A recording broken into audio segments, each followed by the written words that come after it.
Hello friends, welcome to my channel study for you. So guys, जैसा कि आज जो आपका एसएससी एमटीएस का 20 जुलाई का फर्स्ट शिफ्ट का एग्ज़ाम हो गया दोस्तों, जिसका जो है मैं आपको बिल्कुल 100% एक्यूरेट आंसर के साथ जो है इस वीडियो में बताऊंगा। तो देख लेते हैं कि किस प्रकार के जो है आज आपके 20 जुलाई के फर्स्ट शिफ्ट के एग्ज़ाम में जो है प्रश्न पूछे गए हैं। उससे पहले एक बात और दोस्तों, कि जिन्होंने भी अगर चैनल को सब्सक्राइब नहीं किया है तो एसएससी एमटीएस से रिलेटेड पल पल की अपडेट के लिए जो है चैनल को सब्सक्राइब ज़रूर कर दीजिएगा। और बगल में ही आपको एक बेल आइकन यानी घंटे का निशान भी दिख रहा होगा, तो आप उसे भी जो है ज़रूर प्रेस कर दीजिएगा। तो चलिए वीडियो को स्टार्ट करते हैं।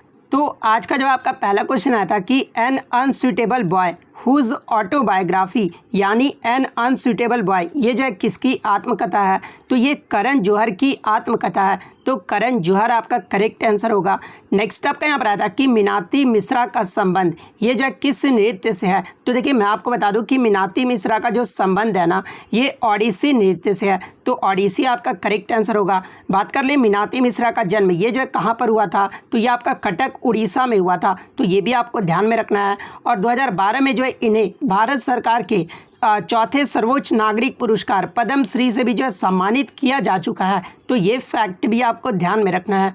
नेक्स्ट क्वेश्चन आपका यहाँ पर आया था कि भगवती समिति, ये जो है किससे संबंधित है? तो देखिए ये जो आपका भगवती समिति है ना, ये आपका बेरोजगारी और सार्वजनिक कल्याण से संबंधित है। तो बेरोजगारी और सार्वजनिक कल्याण आपका करेक्ट आंसर होगा। बात कर ले भगवती समिति के बारे में, तो देखिए इसे जो है मई 1976 में न्यायमूर्ति भगवती की अध्यक्षता में जो है विधिक सहायता के संबंध में भगवती समिति को जो है गठन किया गया था।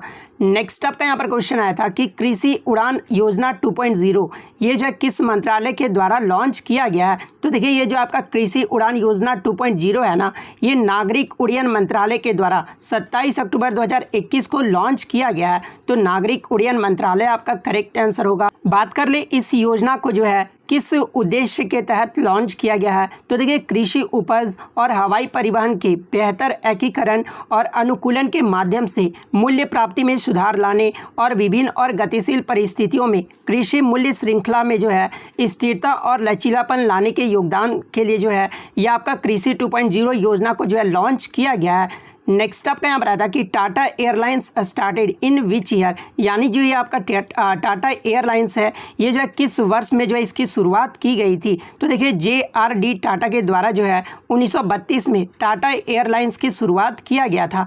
तो 1932 आपका करेक्ट आंसर होगा। नेक्स्ट क्वेश्चन आपका यहाँ पर आया था कि tooth decay starts when pH of mouth is lower than, यानी दांतों की सड़न कब शुरू होती है? जब मुंह का pH मान कितने से कम होता है? तो देखिए मैं आपको बता दूं कि जब pH मान 5.5 से कम होता है ना, तो दांतों में जो सड़न है ना वो शुरू हो जाता है। तो 5.5 आपका यहाँ पे करेक्ट आंसर होगा। नेक्स्ट आपका यहाँ पर आया था कि best music composer award 67th national film award, यानी सर्वश्रेष्ठ संगीतकार पुरस्कार 67वां राष्ट्रीय फिल्म पुरस्कार, ये जो है किसे मिला है? तो देखिए मैं आपको बता दूं कि 67वां सर्वश्रेष्ठ संगीतकार राष्ट्रीय फिल्म पुरस्कार जो है ये आपके डी इमान को दिया गया है। तो डी इमान आपका यहाँ पे करेक्ट आंसर होगा, क्योंकि आपका कंपोजर पूछा गया था। नेक्स्ट आपका यहाँ पर आता कि मदन मोहन मंदिर, ये जो है किस राज्य में स्थित है? तो देखिए मैं आपको बता दूं कि अगर मदन मोहन मंदिर पूछा गया था ना, तो ये आपका राजस्थान के करौली में स्थित है। लेकिन अगर क्वेश्चन में राधा मदन मोहन मंदिर अगर पूछा गया था, तो देखिए राधा मदन मोहन जो मंदिर है ना, ये आपका उत्तर प्रदेश राज्य में है। तो आप कंफर्म करके बताइएगा कि क्वेश्चन में जो है क्या पूछा गया था। ऐसे मैंने आपको बता दिया कि राधा मदन मोहन अगर पूछा गया था तो आपका उत्तर प्रदेश आपका करेक्ट आंसर होगा। मदन मोहन मंदिर सिर्फ पूछा गया था तो ये आपका राजस्थान के करौली में स्थित है। नेक्स्ट आपका यहाँ पर आया था कि एक्वारजिया में अम्लों का अनुपात, ये जो है क्या होता है? तो देखिए मैं आपको बता दूं कि ये जो आपका एक्वारेजिया है ना, ये स्ट्रॉन्ग एसिड का मिश्रण होता है और इसमें जो आपको नाइट्रिक एसिड और जो है आपको हाइड्रोक्लोरिक एसिड जो है वो आपको देखने को मिल जाता है। तो अगर इसका जो है अनुपात पूछा गया था, तो देखिए नाइट्रिक अम्ल और हाइड्रोक्लोरिक अम्ल का जो अनुपात होता है ना, वो 1:3 का होता है। तो 1:3 आपका करेक्ट आंसर होगा। नेक्स्ट आपका यहाँ पर क्वेश्चन आया था कि बिहू, ये जो है किस राज्य का लोक नृत्य है? तो देखिए ये जो आपका बिहू है ना, ये असम राज्य का लोक नृत्य है। तो असम आपका करेक्ट आंसर होगा। इसके अलावा ये जो सतरिया शास्त्रीय नृत्य है, ये भी आपका असम राज्य का शास्त्रीय नृत्य है। हुसैरी, तबाल, चोंगली, नट पूजा, महारास, बगुरम्बा, झूमुर, खेल गोपाल, बिछुआ, भोरताल, देवधानी, ये सब जो नृत्य है ना ये आपके असम राज्य के लोक नृत्य हैं। नेक्स्ट आपका यहाँ पर आया था कि नेताजी सुभाष चंद्र बोस हवाई अड्डा ये जो है कहाँ पर स्थित है। तो देखिए मैं आपको बता दूं कि नेताजी सुभाष चंद्र बोस अंतर्राष्ट्रीय हवाई अड्डा जो है ये आपका कोलकाता पश्चिम बंगाल में स्थित है और इसे जो है दमदम एयरपोर्ट भी कहा जाता है। तो कोलकाता आपका करेक्ट आंसर होगा। नेक्स्ट आपका यहाँ पर आया था कि मरु महोत्सव ये जो है किस राज्य में मनाया जाने वाला त्यौहार है। तो देखिए ये जो आपका मरु महोत्सव है ना ये राजस्थान के जैसलमेर में मनाया जाता है। तो राजस्थान आपका करेक्ट आंसर होगा। इसके अलावा हाथी महोत्सव जो कि आपका जयपुर में मनाया जाता है, गणगौर महोत्सव ये भी आपका राजस्थान में मनाया जाता है, उर्स महोत्सव जो कि आपका अजमेर में मनाया जाता है, पुष्कर ऊँट मेला, कोलायत मेला, बूंदी महोत्सव और बानेश्वर मेला ये सभी जो मेला है ना ये राजस्थान राज्य का त्यौहार है। नेक्स्ट आपका यहाँ पर आता है कि राज्य के नीति निर्देशक तत्व ये जो है किस देश से लिया गया है। तो देखिए मैं आपको बता दूं कि ये जो आपके DPSP है ना ये आपके आयरलैंड देश के संविधान से लिया गया है। तो आयरलैंड आपका करेक्ट आंसर होगा। यहाँ से पिछले शिफ्टों में आपके एग्जाम में पूछा गया था कि ये जो आपका DPSP यानी राज्य के नीति निर्देशक तत्व जो है ये आपके संविधान के किस भाग में है। तो ये आपके भाग 4 में है और आर्टिकल 36 से 51 के बीच में जो है इसका प्रावधान किया गया है। नेक्स्ट आपका यहाँ पर आता कि वर्ष 2021 में दूसरी बार RBI के गवर्नर पद पर जो है ये किसे नियुक्त किया गया है। तो देखिए मैं आपको बता दूं कि RBI के गवर्नर का जो कार्यकाल होता है ना वो 3 वर्षों का होता है और RBI की स्थापना कब हुआ था तो ये आपका 1 अप्रैल 1935 को हुआ था। इसके हेडक्वार्टर की बात कर ले तो वर्तमान में जो इसका हेडक्वार्टर है ये आपका मुंबई में स्थित है। और वर्ष 2021 में दूसरी बार RBI के गवर्नर पद पर ये जो है किसे नियुक्त किया गया है। तो देखिए मैं आपको बता दूं कि 2018 में जो है शक्तिकांत दास को RBI का गवर्नर नियुक्त किया गया था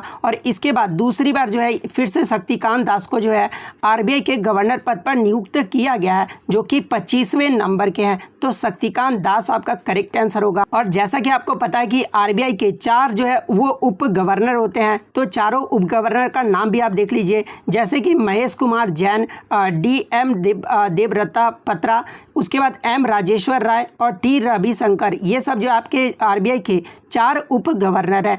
नेक्स्ट आपका यहाँ पर आता है कि टोक्यो ओलंपिक 2020 में पहलवानी में जो है ये किसने रजत पदक जीता था। तो देखिए मैं आपको बता दूं कि भारत की तरफ से टोक्यो ओलंपिक में 2 सिल्वर मेडल आया था जिसमें जो है रवि कुमार दहिया ने जो है 57 kg कैटेगरी में जो है रजत पदक जीता था। तो रवि कुमार दहिया आपका करेक्ट आंसर होगा। देखिए टोक्यो ओलंपिक 2020 से आपके हर शिफ्ट में जो है प्रश्न पूछे जा रहे हैं तो इसके एक्स्ट्रा फैक्ट भी देख लीजिए। टोक्यो ओलंपिक 2020 में पहले स्थान पे जो देश रहा था ये आपका USA देश रहा था। USA ने जो है टोटल 113 मेडल जीते थे जिसमें 39 गोल्ड, 41 सिल्वर और 33 जो है वो ब्रॉन्ज मेडल था। सेकंड स्थान पे आपका चाइना देश था। चाइना ने जो है टोटल 88 मेडल जीते थे जिसमें 38 गोल्ड, 32 सिल्वर और 18 जो है वो ब्रॉन्ज मेडल था। भारत के रैंक की बात कर ले तो भारत का जो रैंक रहा था वो 48वें पायदान पे रहा था। भारत ने जो टोटल 7 पदक इसमें जीते थे जिसमें एक गोल्ड, 2 सिल्वर और 4 जो है वो ब्रॉन्ज मेडल आया था। और एक जो गोल्ड आया था ना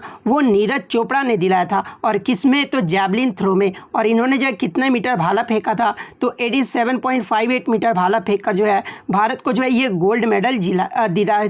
इसके अलावा रवि कुमार दहिया ने जो है रेसलिंग के 57 kg कैटेगरी में जो है सिल्वर मेडल जीते थे। मीराबाई चानू ने जो है वेट लिफ्टिंग में 49 kg कैटेगरी में जो है सिल्वर मेडल जीती थी।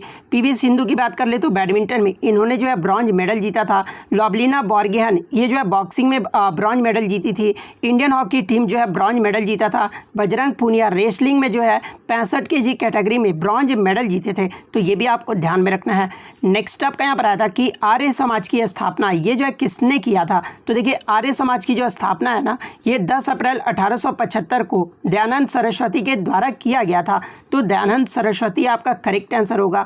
बात कर ले प्रार्थना समाज की स्थापना ये जो है किसने की थी तो आत्माराम पांडुरंग के द्वारा किया गया था। ब्रह्म समाज की जो स्थापना ये राजा राम मोहन रॉय के द्वारा किया गया था। तत्वबोधिनी सभा की बात कर ले तो ये देवेंद्रनाथ टैगोर के द्वारा किया गया था। सत्यशोधक समाज की स्थापना जो है ये ज्योतिराव फूले के द्वारा किया गया था। नेक्स्ट क्वेश्चन आपका यहाँ पर आया था कि कुतुबुद्दीन ऐबक ने जो है दिल्ली सल्तनत पे कब से कब तक जो है वो शासन किया था। तो जैसा कि आपको पता है कि गुलाम वंश की जो स्थापना है ये कुतुबुद्दीन ऐबक के द्वारा 1206 ईस्वी में किया गया था और ये कुतुबुद्दीन ऐबक जो है ये दिल्ली सल्तनत तक 1206 से लेकर जो है 1210 ईस्वी तक शासन किया था। तो 1206 से 10 आपका करेक्ट आंसर होगा। नेक्स्ट आपका यहाँ पर आया था कि टाइफाइड नामक बीमारी ये जो है किसके कारण होता है। तो देखिए ये जो आपका टाइफाइड नामक बीमारी है ना ये बैक्टीरिया के कारण होता है और किस बैक्टीरिया के कारण अगर नाम पूछ लिया कि किस बैक्टीरिया के कारण होता है तो ये सैल्मोनेला टाइफी के कारण होता है। तो बैक्टीरिया आपका करेक्ट आंसर होगा। नेक्स्ट आपका यहाँ पर आया था कि महान हिमालय की जो क्रोड है ना ये किसकी बनी हुई होती है। तो देखिए महान हिमालय यानी ग्रेट हिमालय का जो क्रोड है ये आपका ग्रेनाइट का बना होता है। तो ग्रेनाइट आपका करेक्ट आंसर होगा। नेक्स्ट आपका यहाँ पर आया था कि लॉर्ड वेलेजली का कार्यकाल ये जो है कब से कब तक रहा था। तो देखिए मैं आपको बता दूं कि 1798 से 1805 तक जो है ये लॉर्ड वेलेजली बंगाल का गवर्नर जनरल रहा था। तो 1798 से 1805 आपका करेक्ट आंसर होगा। नेक्स्ट आपका यहाँ पर आता कि उम्र के हिसाब से जनसंख्या को जो है कितने भागों में बांटा जा सकता है। तो देखिए मैं आपको बता दूं कि उम्र के हिसाब से जनसंख्या को जो है वो 3 भागों में बांटा जा सकता है और वो 3 भाग कौन कौन से हैं। तो एक तो आपका जो उम्र आता है वो आपका 0 से 14 वर्ष आता है, उसके बाद 15 से 60 वर्ष आता है और एक आपका 60 से ऊपर वर्ष आता है। तो ये 3 भागों में जो है उम्र के हिसाब से जनसंख्या को बांटा जा सकता है। तो इतने क्वेश्चन जो है आज मुझे बच्चों के द्वारा मिले जो कि 100% रियल और ऑथेंटिक हैं। तो अगर वीडियो अच्छी लगी हो तो वीडियो को जो है लाइक ज़रूर कर दीजिएगा। इसी तरह का रियल कंटेंट पाने के लिए जो है चैनल को सब्सक्राइब ज़रूर कर दीजिएगा। तो मिलते हैं नेक्स्ट वीडियो में, तब तक thank you, all the best.